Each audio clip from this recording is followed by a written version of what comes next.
I discovered an unknown manuscript by Crowley. The Ordo Templi Orientis, or O.T.O., was a Hermetic Freemason organization associated with Aleister Crowley, Karl Kellner, Theodore Roos, and other 19th-century occultists.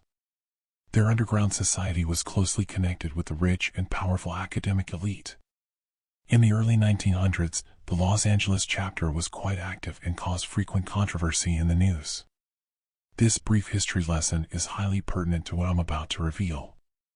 I became interested in secret societies as a teenager after reading a number of compelling tales about Crowley's infamous adventures and lurid sex debauchery. As a non-believer, I was never interested in the occult or black magic myself. What did fascinate me were the unusual characters through history who intentionally involved themselves with arcane mysticism and the supernatural. What drew them to that lifestyle? News stories from the era speculated wildly about O.T.O. necromancy and paranormal rites conducted behind their closed doors. It was engrossing, but I took most of it with a grain of salt. It seemed like fanciful fodder to sell newspapers. While not believing the extreme, fanciful hype, I rapidly consumed numerous biographies about the man's legendary antics and the wide assortment of underground organizations he was associated with. One thing was clear. Aleister Crowley unapologetically courted controversy and wore it like a badge of honor. As the years passed, my overall interest in this subject dissipated. I started a family and crafted a career as a graphic artist and digital image manipulator. Those old fascinations were all but lost until one day, several decades later, when I found myself on a working vacation in Los Angeles. It was my first time visiting the fabled City of Angels. Fearing it might be my only chance to sightsee and explore the region, I decided to explore as many places of interest as I could. I visited the intersection of 39th and Norton where the Black Dahlia was found bisected in 1947. That was a bit anticlimactic, seeing the sanitized site so many years after the events, but it was still something I could mark off my quirky bucket list of true crime. Then I toured various other infamous locations of mysteries and historical events. After knocking out my entire itinerary, I realized I had almost a full day of sightseeing time left. It was then I remembered the tantalizing headlines from the LA newspapers and tabloids about the secret of OTO headquarters. I decided to look up the address. Good or bad, depending on your perspective and the circumstances, you can find anything if you search the right way. The address was only a few miles from my current location. With that serendipity, it seemed like an obvious yes. I figured the building itself would be long gone, but to my surprise it was dilapidated, but still there. I matched the location with old photos in the city archives. Initially, I was going to take a selfie in front of the crumbling walls for my social media profile, then move on to the next adventure. Being fueled by risk-taking and adrenaline-charged stupidity, I had the incredibly poor idea to walk around to the back and explore a little more. By the look of things, the forgotten place hadn't been occupied for a long time. It was fully abandoned and boarded up. I'll admit, those lascivious stories about sex orgies and sacrificial black magic got the better of me. I had to know what was inside. I looked around nervously before crossing the line from harmless but morbid to actually breaking the law. All of those legal concerns, however, were unnecessary. The property was definitely abandoned. There were no caution warnings or no trespassing signs. No one was around to protest, and no one cared. Still, I felt like a robber on a thrilling bank heist as I pulled back one of the barricade planks to creep inside. I used my phone's flashlight to guide my way. The old stories didn't offer any inside photos because the OTO was so private and secretive. I was touring the hidden premises of what very few others ever witnessed. The remaining decor was elegant, but perhaps a little bit mundane. The building was basically empty with mostly bare walls. I was genuinely disappointed there weren't lascivious nude statues and goat-headed altars all around to confirm the diabolical motif I expected. I figured the mystique about what they did behind closed doors was shameless self-promotion to attract attention and money for their coffers. By appearances, it was an ordinary office building. I realized the human imagination can produce far more of a mysterious legacy than reality does. Regardless, I took lots of pictures and video to document my findings. Just when I was about to wrap up my titillating little foray into cat burgling, I realized a thin sliver of light was shining under an empty bookshelf along the back wall. If the windows hadn't been boarded up and lights were on inside, it would be easy to see. The building had no source of power, so it had to be coming from behind the bookcase. That really piqued my curiosity. Could there be a secret room? My imagination went full nuclear. I set my phone down and pulled hard on the shelf. Nothing. It was as if it was anchored to the wall with heavy-duty bolts. It made no sense. I tried the other side. It felt equally secure. I was stumped. Then it occurred to me to try the opposite of what I'd been doing. I pushed firmly on both sides and something audibly clicked. The entire shelving unit pushed forward past a threshold into the wall, and then it glided on a roller track, back out of the way. I was breathless.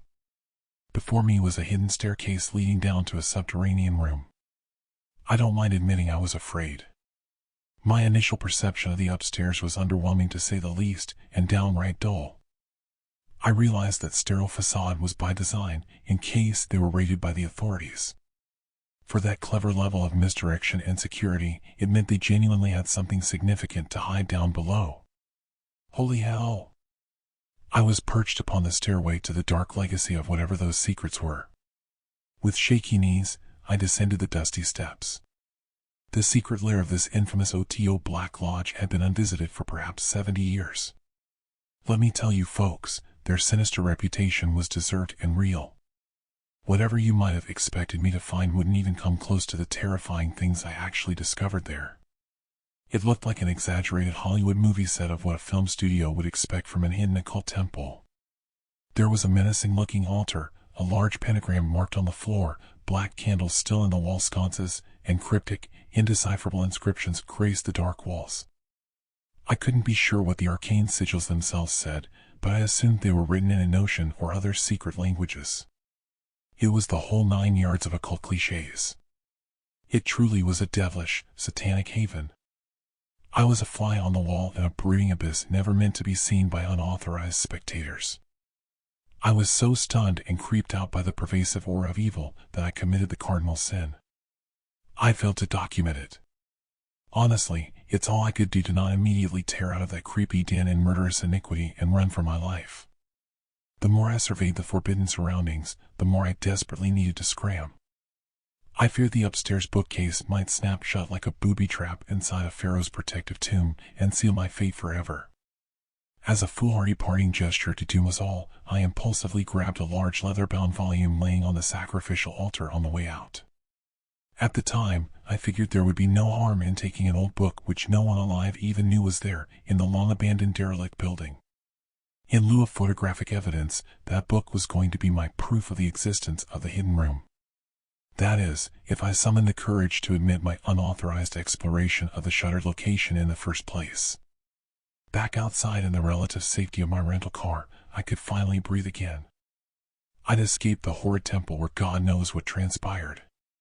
It really seemed like a vivid nightmare, but the hand-bound leather tome felt real enough in the soothing light of the Southern California sunshine. My fear and trepidation rapidly dissipated. I actually felt silly being so spooked exploring the defunct lodge's hidden room. It had been literally abandoned for decades, for heaven's sake. I let my imagination run wild over a long-abandoned room and superstitions I didn't believe in. Depending on what the manuscript contained, I might be able to convince others of its authenticity and historic importance. I didn't look inside the cover until I drove back to my hotel. There, I discovered 2 significant details. First of all, it was actually handwritten by Frater Perturabo, which I knew to be Aleister Crowley's pseudonym. I could hardly believe my stroke of luck. It had an incredible pedigree and was probably worth a pretty penny to book collectors. The second fact, however, was less engrossing. Almost all the text had been manually redacted until it was virtually unreadable. For what reason, I couldn't imagine at the time. Everything afterward was a blur. I flew home the next day and told my family about my other California adventures, while carefully omitting the part about my unlawful entry and innocent little souvenir taken from the O.T.O ruins. There was nothing wise to gain by mentioning that illicit detail. I kept his handwritten lodge journal a closely guarded secret and studied it after my family went to bed each night. It occurred to me I could scan the pages and isolate the redaction ink from Crowley's own handwriting since they were slightly different shades. My photo editing software could separate and erase the redaction overlay. Once I programmed the correct isolation threshold, it was like digital magic. Poof! I was able to read the eccentric man's elegant, ornate writing perfectly. As a gentleman who existed long before computers, he obviously learned the importance of a steady hand and carefully formed letters. As soon as I removed the redaction from each page scan, I saved as and curated the adjusted versions in my database. In just a few days, I had all 127 pages cleaned up and organized. A careful cross-examination of his published works confirmed what I had in my greedy hands was a completely unknown and unprinted composition. Considering the incredible rarity of such an unbelievable find by a person whom many consider to be the father of the modern New Age of the occult, I was shocked and thrilled.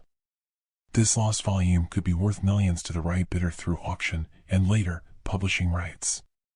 The honest truth was, I spent so much time manipulating the scanned pages deciphering them, I completely failed to pay any attention to the substance of his words themselves. Remember, I wasn't a believer or enthusiast of the occult or dark arts. That aspect of his well-documented life was just hocus-pocus and mumbo-jumbo. It was his charismatic personality and colorful antics I found fascinating. Once I started paying closer attention to what he wrote in the unpublished manuscript, however, I couldn't stop reading. It was his personal how-to journal or grand grimoire on the secret rituals necessary to summon the mythical supernatural beings he often spoke of.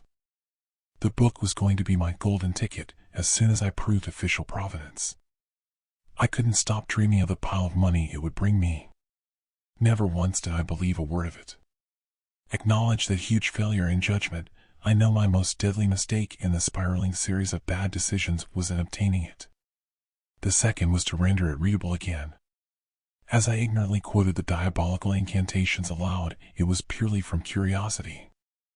I might as well have been reading Shakespearean prose. I felt it was goofy, spellcasting nonsense and demonology fiction. Without meaning to, or even realizing it was actually possible, I have freed the trapped and intensely angry, supernatural deities Crowley referred to as Iwas and Corazon. This unholy work has taught a disbelieving fool like me how to release two hellish demons from their long-held bonds, deep within the abyss. It is a horrible tragedy I brought upon myself and the entire world through misguided greed. Sadly, I lack the knowledge or ritual understanding of how to defend myself, or to send them back to the netherworld from whence they came. The moment I rattled off the detailed invocations, my entire home began to shake and vibrate. My wife pounded on the door, thinking I'd fallen asleep during a persistent earthquake. I was too startled to answer for several moments.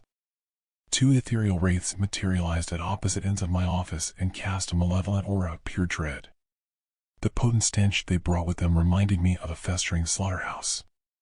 All I can say about their appearance is, it was beyond human articulation to adequately describe. It was as if I was trapped between two billowing storm clouds. They were electrified genies hoping to escape to a slightly larger bottle than the one they'd been trapped inside. They violently bounced around my office like feral, rampaging beasts trying to breach the tiny enclosure. Their obvious contempt for human beings paled in comparison to their polarized disdain for each other. While I fear my life will become collateral damage in their ferocious rampage to escape, I worry infinitely more they will be successful. I alone bear full responsibility for my stupidity if they ever get out of here, but we will all pay the price. I believe they are spiritually bound to the walls of the temple where they were summoned. In this case, my office is the temple. As a lowly human of no interest to them, I was initially ignored, but that changed as their frustration grew. Frequently they mock and pummel me with fierce blows I don't see coming, nor can I defend myself against. I shouted through the door for my wife to take our children and flee. She protested briefly, but heard the urgency in my voice and thankfully complied. I was relieved. At least they were able to escape the unholy mess LVE made. I haven't dared open my door to follow them to safety, for fear the charnel devils I'd unwittingly unleashed will use that clear opening to bypass the invocation field. Only after carelessly summoning two prayer human spirits have I finally comprehended the reason for the redaction of his powerful words. I thought the manuscript was simply bogeyman nonsense and witchcraft posturing to intimidate and impress the impressionable. Why didn't they just burn the damn tome and spare the world this plague? Were they too greedy to fully destroy the master's work? Did they really believe it could be controlled and harnessed? I'm definitely a true believer now, but the damage is done. I'm desperately hoping a sympathetic soul reading this testimony will come forward and help me recage the wrathful, furious spirits I've set free. Does anyone know how to send them back to hell? Something was living in my attic. It came a few years ago. I would wake up early in the morning to a scratching noise. It sounded like it was something brushing against the window. At first, I thought it must be the window cleaner, but when it happened again the next day, I opened my curtains to find there was no one there. I decided it must be an overgrown plant that had managed to reach my window on the second floor. I must admit that I am not the best gardener, and with school and work and life always piling up, my garden does get a little out of control sometimes. Any leaves that happen to encroach over the official boundaries, my neighbor jobs back angrily. I get it, it's kind of annoying, but not all of us have a rich husband and can afford to not work, Caroline. I went outside to look and see what needed chopping back. Like I thought, the garden was getting overgrown, but even the tallest branches couldn't reach my window. I was confused, but not concerned. Okay, so I didn't know what was causing the noise, but equally it wasn't really bothering me. It happened a few times a week and I was usually awake already anyway. Then I began to get woken up in the middle of the night. Somewhere a bird was crying. It wasn't like any other bird that I know of. I don't know how to describe it. It was somewhere between a shriek and a screech, or a shout and a groan, like someone was shouting directly into your ear, so close you couldn't understand the words. It was loud. It pierced through the silent night like a knife through butter. I have an app on my phone for identifying bird calls, but whenever I tried to capture the sound, it fell silent. I went to the window several times expecting to see something in one of the trees that line the street, but there was no sign of an animal or that anyone else had noticed the shrieking. Once the summer ended, the noises stopped. I didn't think any more of it. Until a few months ago when it came back. This time it started scratching in the evening, and if I stood in the corner of my room, furthest from my bed, I could tell it was directly above me. Rats, I assumed. Or maybe birds. Then it began to shriek. The same noise I had heard before, only closer and quieter. As if it knew I could hear it without it having to raise its voice. It came back every night, longer and longer each time, until I could hear it scratching and shrieking randomly from dusk until dawn. I recalled that Darren, a neighbor who lived a few doors down, had a problem with birds last year. They had come in through broken vents and begun to destroy the timber and waterproof flashing. Darren had no idea they were up there until the water leaking through the roof began to grow mold on the ceiling of his daughter's bedroom. I don't do heights, so I asked Darren if he would mind going up there and checking, seeing as he knew what he would be looking for. We don't know each other that well really, but he's a nice guy and was happy to help. Darren said that if there are birds in the attic, you have to wait until they leave and then block up their entrance point, so it's best to do it in the morning when they're likely to be out catching worms, or you'll end up with dead birds. A few weeks ago, he came round, torch in hand, and armed with replacement soffit vents in case mine were broken, and climbed my rickety old stepladder up into the darkness to find out what was going on. He wasn't up there long. There was nothing up there to find.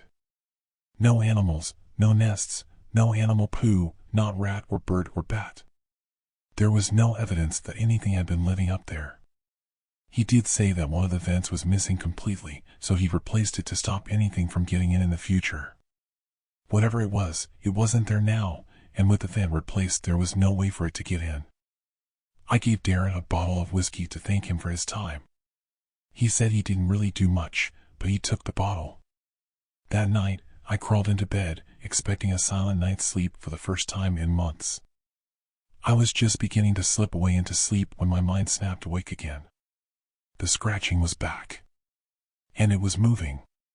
It was no longer by the wall, but directly above my bed. I thought about the poor creature now trapped above me. Darren had blocked up the vent. With no way out, the creature would surely starve to death. I thought about it dying. Its little body decaying above me. The flies. The maggots. The smell. The smell that would permeate the walls and fill my house with rot. In the morning, I called animal control. I'm in the UK and there are different rules for dealing with different animals. For example, gray squirrels are an invasive species and must be killed, whereas bats are protected and cannot be moved or harmed in any way. I wanted to be sure I was doing the right thing. Surprisingly, they had a cancellation and could come up the next day. That was a week ago.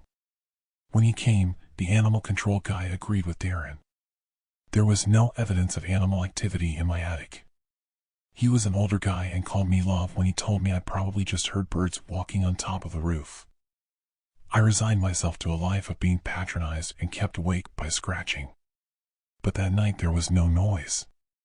Nor the next. And the next. Animal control poking about the attic must have frightened it away. Whatever it was gone from the attic. For the past week, it has been dead quiet. No more midnight scratching or 3 a.m. shrieking. Except I'm lying in bed right now. And something is scratching at my bedroom door.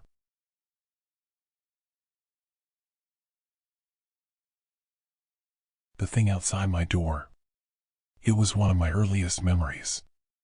I must have been right around 3 years old. I remember waking up in the middle of the night crying and afraid. I cried and yelled, but my mom wouldn't come, so I hopped out of my bed to wake her. Opening my bedroom door, tears in my eyes, is when I first saw it. I was able to see out the front door from the hallway between our bedrooms. Our front door had 4 long, vertical glass panels, each about 4 inches wide. Stretched across 2 of the panels was an oddly shaped figure peering in. It's hard to say whether my later experiences have colored this early memory of mine, but I can still see this figure in my mind with such startling clarity that I don't think it unreasonable to suggest that the way I describe it to you now is the way it looked on that very night. It was not human, though it seemed to have a head, an oblique, boomerang-shaped head that spanned half the length of the door. Under its head was a body too narrow to hold the weight of its head. A flowing ribbon-like substance was draped around it, carrying an indistinguishable color that contrasted against the dull gray of its body.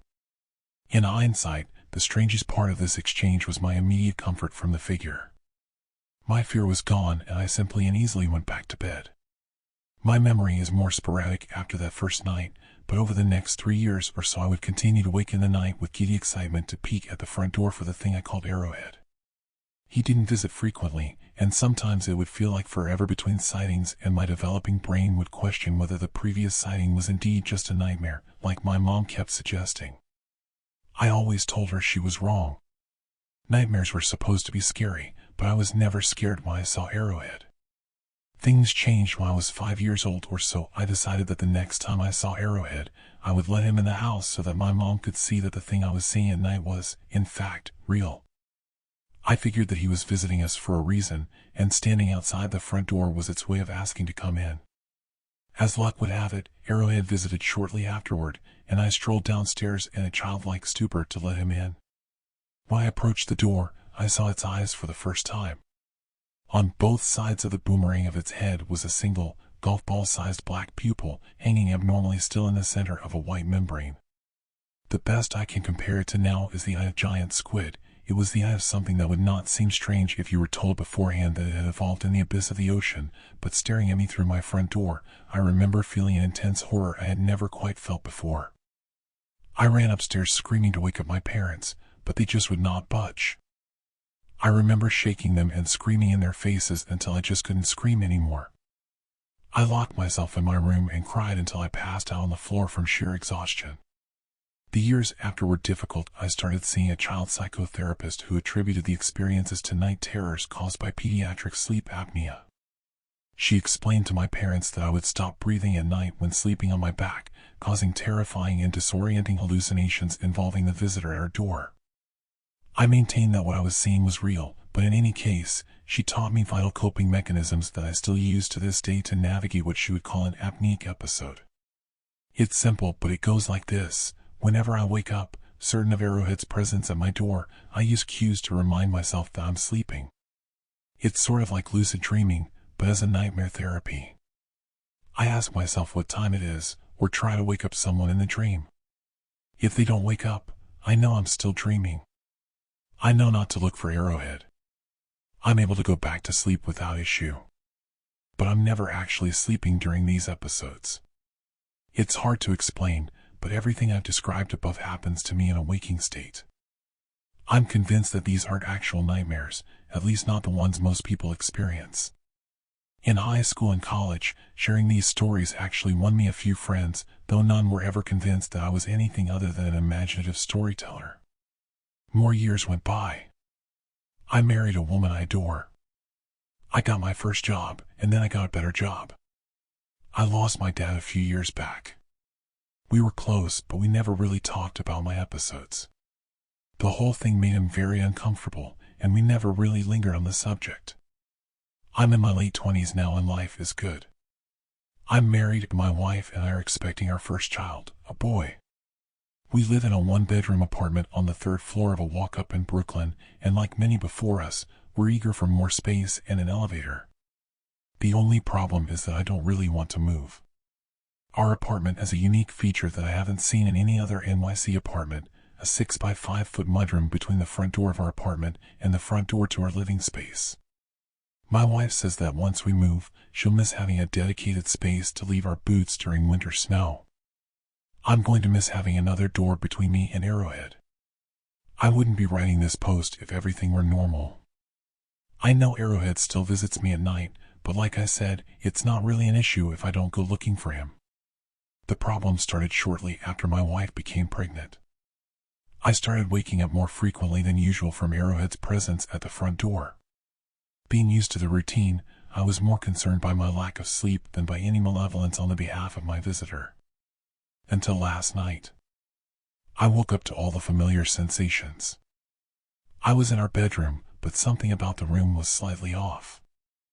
I could recognize the furniture and dimensions of the room, but couldn't really focus on anything in particular, as if everything in the room was in my peripheral vision. I asked myself to check the time, but I couldn't convince my body to follow through with the idea. I caught a glimpse at my wife sleeping and wondered whether she'd wake up if I screamed in her face. That's when I heard a knock. My heart sank. It was a fucking knock, and I'm certain of it. That's never happened before. The same horror I felt as a 5-year-old rushed through my chest, and I felt like balling up on the floor and crying myself to sleep again.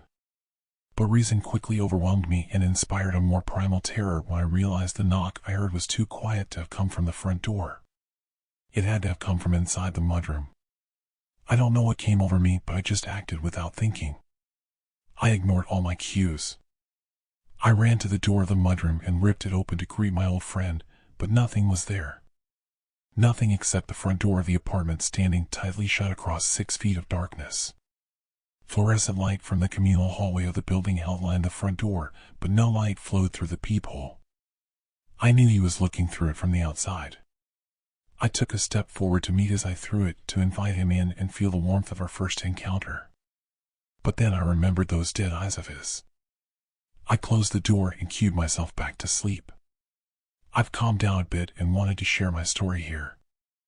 I don't really have many other outlets, and I fear my closest relationships would suffer from the revelation that I am still visited at night, so I mostly keep my episodes to myself these days. I wanted to share that I have a plan for when he visits next. I've spent too long hiding behind the security and comfort of my door. With a little one along the way, I can no longer just ball up on the floor and cry. I need to discover what he wants from me and stop pretending that he's not there. I need him to move on from me and my family. Next time, I'm going to open the door, but it won't be to let him in. Next time, I will step outside with him. I was not very good in medical school, so when I heard I could work in a morgue, I felt this was the job for me. Nobody was ever going to get hurt because of any bad decision of mine, but it was a good-paying job because you still needed a medical license. Some people are afraid of dead people, but not being a bee-lover myself, I never had to worry about being surrounded by the dead constantly. I was more worried about the strange people that would come around trying a good deal of trickery to get themselves a dead body. I have heard of bodies going missing only to appear in an abandoned house or in the woods. Sometimes I was called to corroborate if it was a previous dead body stolen from our facility. As strange as it may sound, dead bodies are a very profitable business. That's why it was so strange when she appeared on the floor that night. She must have paid the guards to get in, and I would usually just call security again, but as soon as she entered the door I was struck by her. Now it is hard to explain why, but she looked so fragile yet so confident in herself.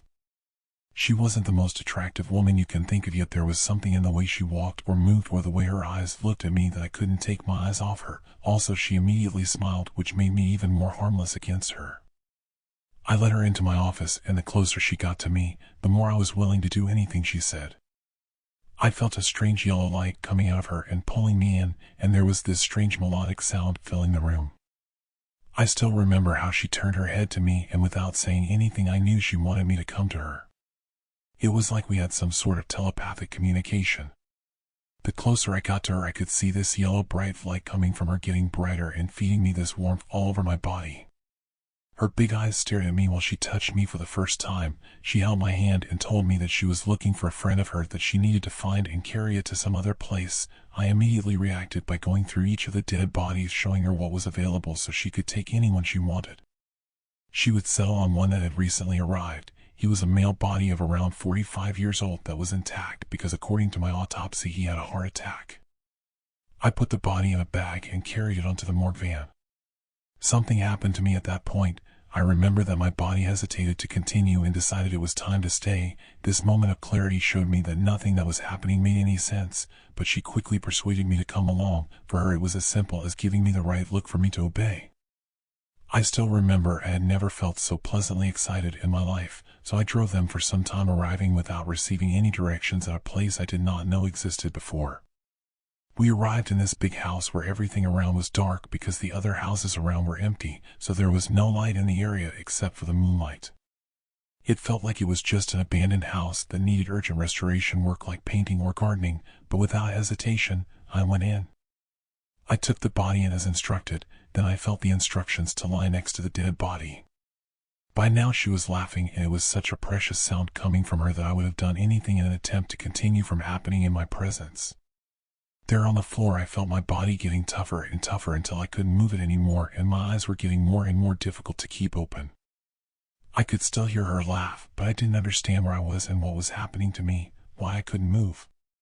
Then the laugh turned into the most horrendous noise I have ever heard. After that I passed out.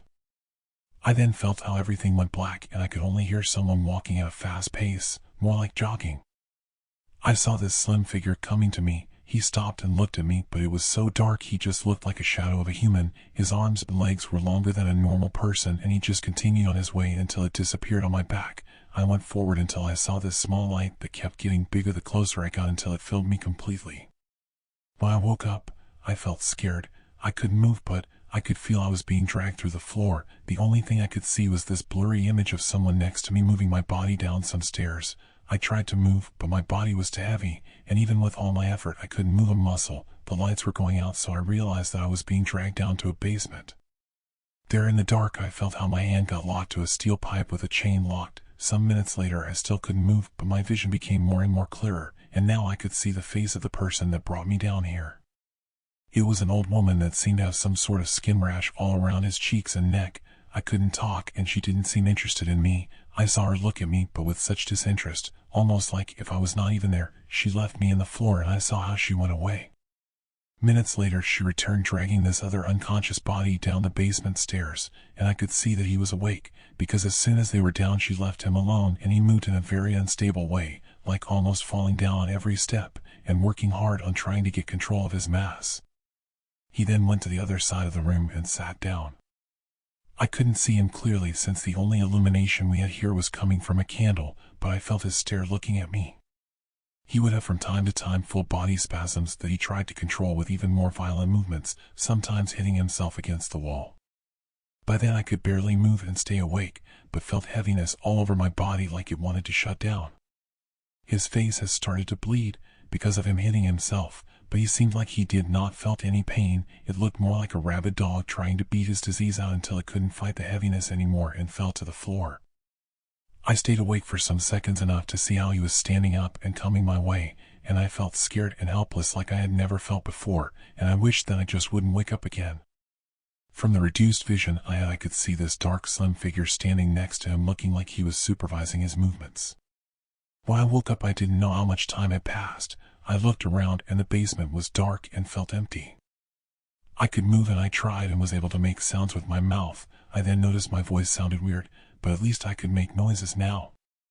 Then I heard noises coming from the up floor. It was someone walking fast in the direction of the basement door, and then I could hear the noise from a door opening and the light came in illuminating the stairs. Next I heard him walking fast coming down, and he was moving faster than before and more in control, not like a human yet, but more like a big animal learning to control his body. He came running to me, and I didn't know if he was going to attack me because of the force he came to me, but he stopped just in front of me. Then I was able to make a sentence and asked him if he could please release me. He didn't answer, he just stood there. It was too dark to see any details, so I asked for water but got no response. Later that day he came down again and had a bag of raw chicken that he threw at me, but even if I wanted to I couldn't take it because my hands were tied down. He saw this and got closer to me. I could only say please, please, please in a quiet voice, not even knowing what was happening to me.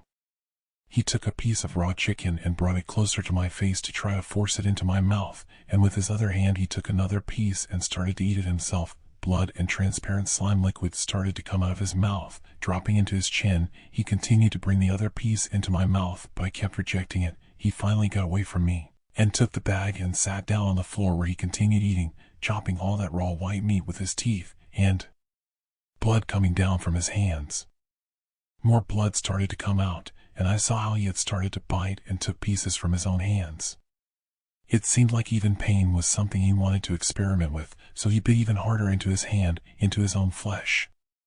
All the time he was staring at me, and he tried to also speak, but he was only able to make noises. Sometimes he looked amiable and others he turned violent. It felt like days had passed. It was hard to tell since it was all dark in the basement. I could hear him upstairs walking and falling down constantly, and I could hear him making loud noises, like an animal trying to learn to communicate. Now there was a terrible smell growing in the basement. It was like food going bad, and God knows what things were down here with meat. I then heard him walking slowly until the basement door opened, and he was walking like more in control of his body, and his pants and shirt were full of food or blood. I noticed he was chewing again a raw piece of meat. It seemed like a corpse of something that I couldn't figure out what it was. He took a piece of it and threw it my way, and I was hungry but couldn't even imagine eating such a thing. I saw him smile for the first time and went back to the wall to continue eating. He sat down on the floor. The basement door was left open, and I could clearly see his hands and teeth devouring, and after a closer look I started to clearly see his face, and I couldn't comprehend it at first, but it was so clear there in front of me that I had no doubt of what I was seeing. I felt for a moment like I was going to lose my mind trying to understand what was happening, and this wave of shock started to affect my whole body, causing my muscles to get all tense. He was there in front of me, but it was in my body, and it was my face, and the awful smell now made sense. I was the corpse. She had taken my body. When I saw the open door of the basement, I put all my effort and was able to release myself and tried to run away as fast as I could. I knew this was my opportunity, and like a loose animal, I stomped my way out of the basement feeling I was going to fall down on every step I took. I then crossed through the basement door and desperately started to look for a door or a window, anything where I could exit this nightmare. It was all closed down from all three sides, so I took the only open space in the corridor.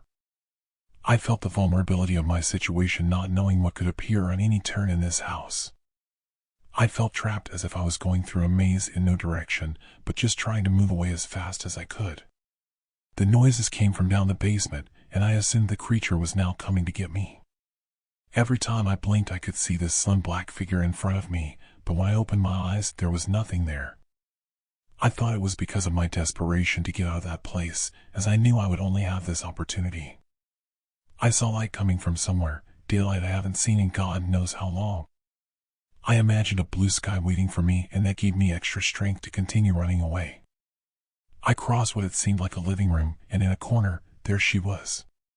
The black slim figure, with his old and decrepit skin that looked like it was falling off of her, and almost showing her bones. Her face looked more like a corpse, with her eyes so submerged into the cranium, and this long and misshapen nose.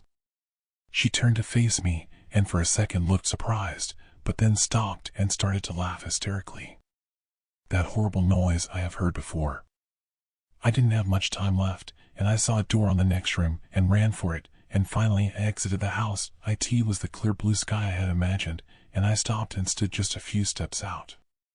Like if my mind wanted to affirm if what I was looking at was real, and then I saw the door opening again, and this beautiful woman came out and standed out the door. After her, my body came out and stood next to her. "He is mine, he is mine, he is mine," shouted her in a mocking tone, and went back in. I hesitated on what to do, but realized I was lost. I immediately got as far away as I could from that place. I can feel the rotting skin in my body getting worse and worse every hour. I looked at myself only once and realized my end was close, and there is no point in trying to do anything else.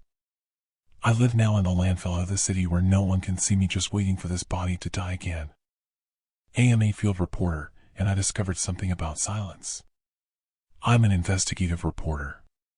Name? Doesn't matter. What matters is the story I'm about to tell. A story that led me to a forgotten town, where silence became the master of ceremonies, ruling the lives of its inhabitants in unimaginable ways. Putting aside the poetic language for a moment, it all began that morning. I was on my way to work when I read a message from my boss. "Hey, __________, got a field assignment for you, free today?" Without wasting time, I replied affirmatively. Field assignments usually meant a good story, and they were always the type of work I loved. She provided me with the details. "Take a look at this small town in the countryside. Apparently all the inhabitants lost the ability to speak overnight. I managed to cover this firsthand, so come to the office. A team of doctors heading there is waiting for you." As soon as I arrived at the office, I was greeted by a team of researchers who were preparing to head to the isolated town. Their expressions were a mix of curiosity and urgency, practically jumping into the van as soon as I arrived, which only increased my own intrigue about what we would find there. As we drove to the town, the silence in the van was almost palpable. I tried to break the ice with a joke or two, but their seriousness was palpable. I gave up on that and took the opportunity to photograph the desolate landscape we passed through. We left the appearance of the town, with its cars and movements, and gradually transitioned to rural roads, which stretched like dark veins cutting through the landscape, surrounded by abandoned fields and dense forests. There was no sign of life besides us, just the enveloping silence that seemed to grow with every mile we advanced. Finally, we arrived at the town. It was as if time had stopped there. The streets were deserted, the houses seemed frozen in time, with curtains faintly swaying in the dusty windows. There were no children playing, no adults chatting in the yards. The town was plunged into a sepulchral silence that was eerily unsettling. The only visible movement, and what made us believe we weren't in a ghost town, were a few shops, like a pharmacy, a gas station, and a bakery, but all without any customer activity. As we got out of the van, I was overwhelmed by a sense of oppression, as if I were treading on sacred ground, but desecrated by some indescribable presence. The doctors quickly dispersed, starting their assessments and examinations on the few remaining inhabitants in the town. Meanwhile, I headed to the nearest store, the pharmacy. The door creaked open, revealing a dark and dusty interior. A bell tinkled timidly as I entered, breaking the suffocating silence for a brief moment. The pharmacist, an elderly man with tired and somber eyes, greeted me with a nod. He looked at me with a serious expression, his eyes following my movements, his wrinkled fingers resting on the worn wooden surface. Given his inability to speak, I decided to start the conversation with simple gestures. I pointed to the medicine shelf and raised an eyebrow, silently questioning about the situation in the town. The pharmacist watched my movements attentively, his lips pressed into a thin line, before turning around and grabbing a notepad and pen. He scribbled a few words quickly and pushed the paper towards me. "No one knows what happened. People just stopped talking overnight. The doctors came, but they haven't found any explanation yet." I nodded in understanding. What could have caused such a strange phenomenon? I leaned forward, gathering courage to ask the next question. "Do you know of anything strange that happened before this? Any unusual events? Illness?" The pharmacist hesitated for a moment before starting to write again. "There were rumors," he began, his eyes briefly shifting away before returning to me. "Stories about strange things happening on the outskirts of town. People disappearing, noises at night, but no one ever investigated for real. A shiver ran down my spine as I absorbed his words. I thanked the pharmacist with a nod and turned to leave the store when, stepping onto the sidewalk, I was surprised by one of the doctors coming towards me, shouting, "You need to see this right now." His face was pale and his eyes widened with astonishment. I followed him back to the van, where other doctors gathered around one of the town's residents, an elderly woman with gray hair who seemed to be having a panic attack. She gestured frantically, her eyes filled with terror, her lips moving but no sound escaping from them. The doctors tried to calm her down, but it was evident that something very serious was happening there. I approached, trying to catch the silent words she was desperately trying to communicate. Her eyes met mine, and for a moment, I saw the reflection of the deep fear hidden within her. That's when she pointed to the line of trees at the edge of the town. Her gestures were frantic, but her message was clear. There was something there. Our group exchanged glances, awaiting an explanation. I felt a knot form in my stomach as I stared at the dense vegetation in the distance, aware that something terrible was unfolding in the shadows beyond the town. "Does she know how to write?" I asked. "No, unfortunately not," one of the team members commented. "It seems like there's something in the dense forest. She's really worried about it." "Yeah, we talked to another citizen. He mentioned she had a son, but he disappeared yesterday afternoon." As the words came out, a small spark of understanding spread. "Ah, yes, so we can assume the boy must be lost in the woods?" The doctors exchanged worried looks before one of them responded, "It could be a possibility. We're organizing an expedition to try to find any sign of him." "All right, I'll come with you." "Are you sure?" "It might be dangerous. It's going to get dark soon." "Maybe you should stay here to find out more," one of them insisted. "Too late," I said, grabbing my camera and hanging it around my neck. "Let's go." Seeing that trying to reason with me was a lost battle, they agreed. We equipped ourselves with flashlights, communication radios, and any other equipment necessary for the forest search. As we approached the dense trees surrounding the town, a sense of unease washed over me. The silence of the town seemed even more oppressive in that environment. There was no bird song, no rustling of grass. Even the trees swaying in the wind made no sound. We cautiously advanced through the forest, our flashlights cutting through the grass and lighting the path ahead. The ground was covered with dry leaves and broken branches, creating a cacophony of sounds under our feet. But despite the noise, the silence persisted, as if the trees themselves were holding their breath. As we delved deeper into the forest, a sense of disorientation began to set in. I don't know if you've ever seen a video about the quietest room in the world. Some people get disoriented there because of the lack of sound, and we were a little like that now. Our steps were more hesitant. I thought of going one way, but then took a step in another. I was about to go crazy with this and suggest we go back in the morning when we stopped. We heard the sound. A soft, almost imperceptible noise at first, but soon it turned into a constant murmur echoing through the trees. It seemed to come from all directions at once.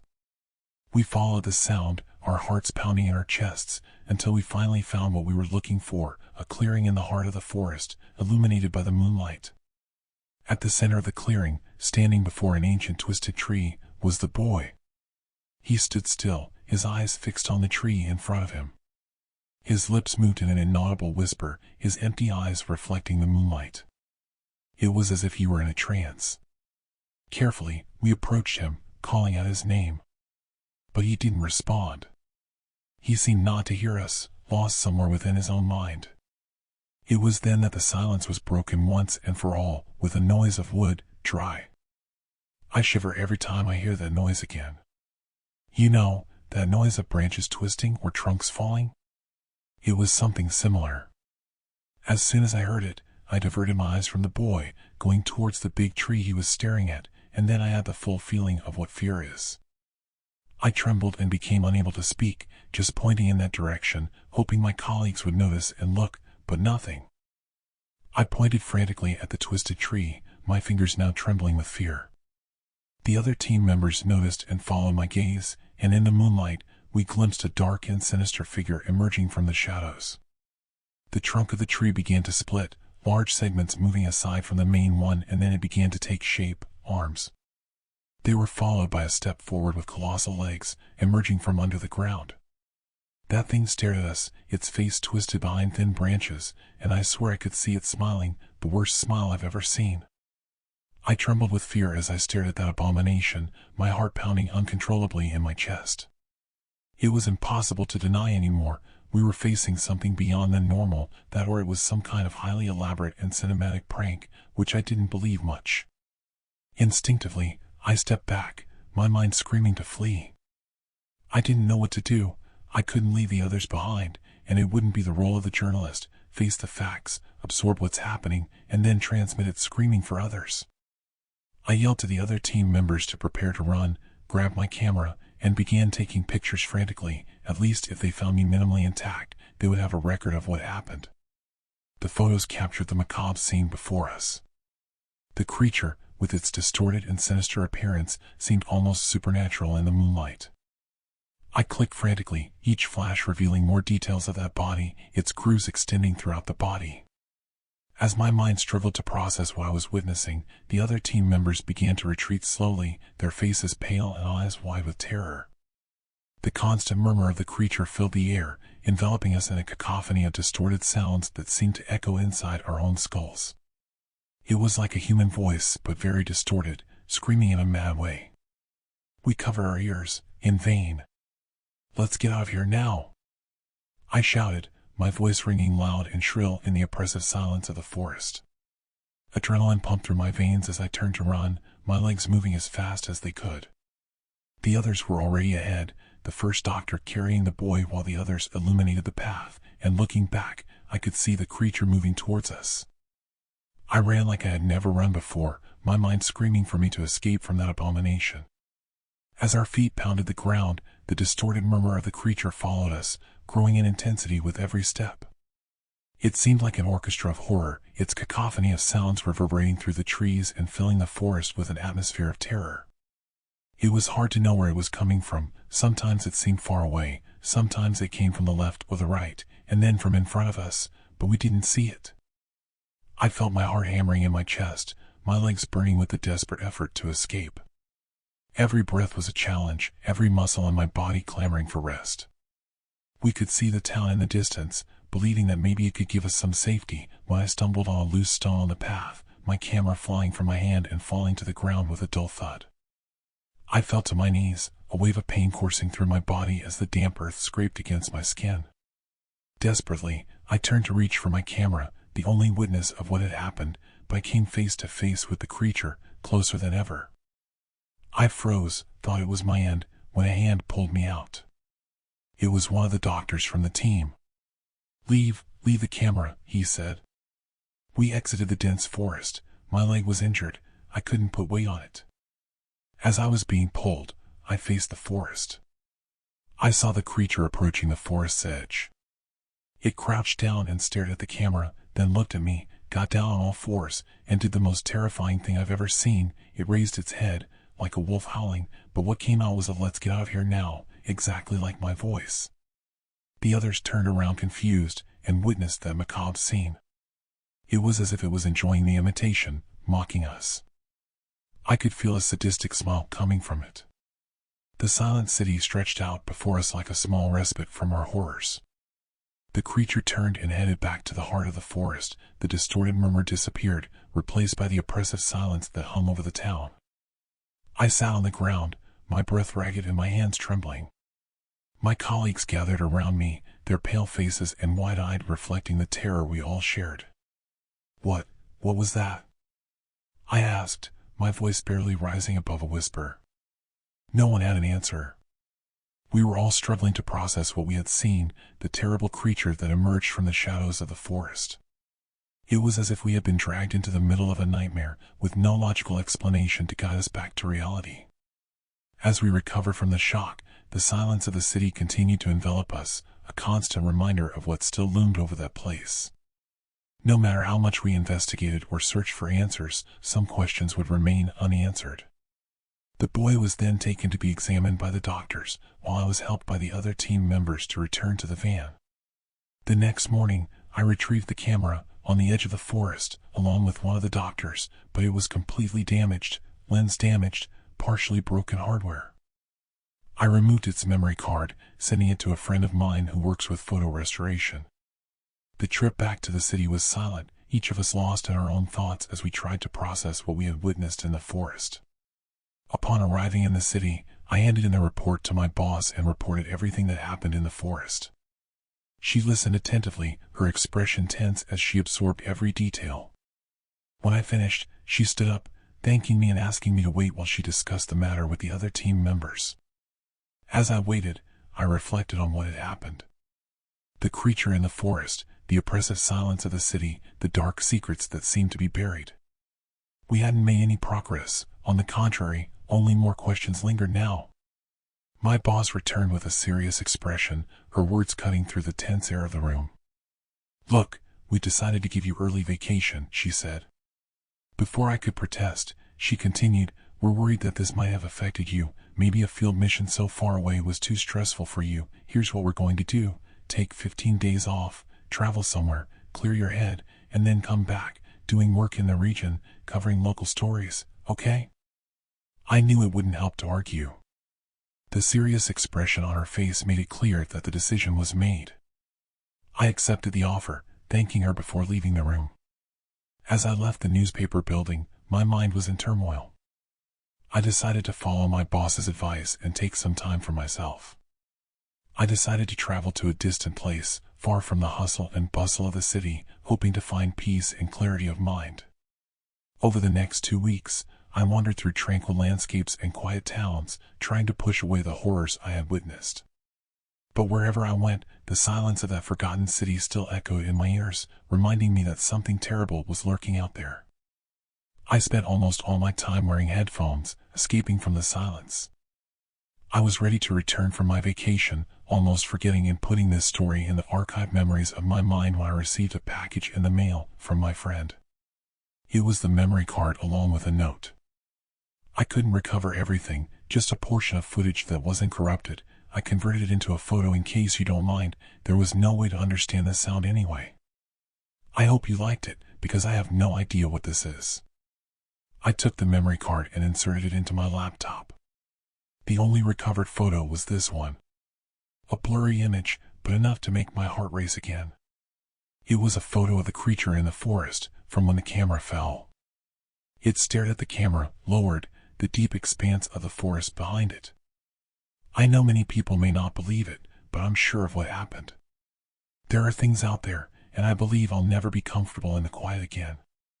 Because, in the end, even in the deepest silence, I know there's always a voice that refuses to be silenced. In every silence there's that low, hoarse murmur. Can you hear it, deep in your ears? Can't you?